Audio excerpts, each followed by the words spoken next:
Okay guys, before you start, make sure you've got your tubes of Gorilla Grip. It was supplied by your merchant when you bought the board.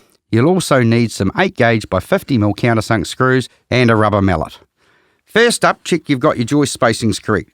Joist should be no wider than 600 centres, but the closer the joist, the more rigid your floor is going to be. Your sheet must be a continuous span over at least 3 joists.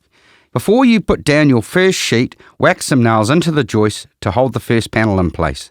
You'll need to allow for an 8mm expansion gap at the edge of any panel that's going to collide with a masonry wall. Now you're ready to glue the joist, so put a good amount on the joist underneath where you're going to lay your first sheet. You know the rules, glue it and screw it. When you're laying the panels at the floor edge, make sure you support it with some blocking. For your first sheet, take a straight, square line from one corner of the floor and lay the panel down this line, across the glue joist to butt up against the nails. Then screw it down. For tongue and groove, screws need to be in 15mm from the edge of the sheet to avoid the plastic tongue. Your screws need to be spaced at 150 centres along the short edge of the sheets and around the whole edge of the floor. For intermediate joists, it's 200mm centres. And if you're captain sensible, you will have already pre-drilled the holes before you screw it. Completely fixed sheets when you lay them down. Corner fixing is a bit shabby and not enough to hold the panels as the glue cures. Now you need to apply a bead of glue to the edges of the first panel. Do a continuous run of at least 5mm diameter. The more you put in, the better.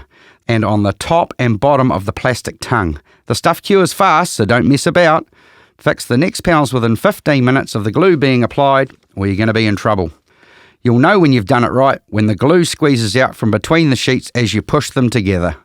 Make sure it's the machined edges that you butt up against each other, not the one that you cut with your skilly. Lay the sheets in a staggered brick-like pattern with the panels at right angles to the joists, making sure you glue all edges and the joists underneath.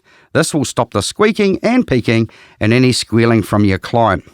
By the way, Gorilla Grip adhesive works best in conditions above 10 degrees, though it can be used down to 5 degrees. That about does it. Just make sure you don't walk on the floor for a minimum of 2 hours after you've glued it and screwed it, especially if your joists are at 600mm centres or in cold conditions. If you have to walk over it, lay planks across the floor or walk directly across the joists only. If you're still confused, you better go ask a proper builder. Cheers.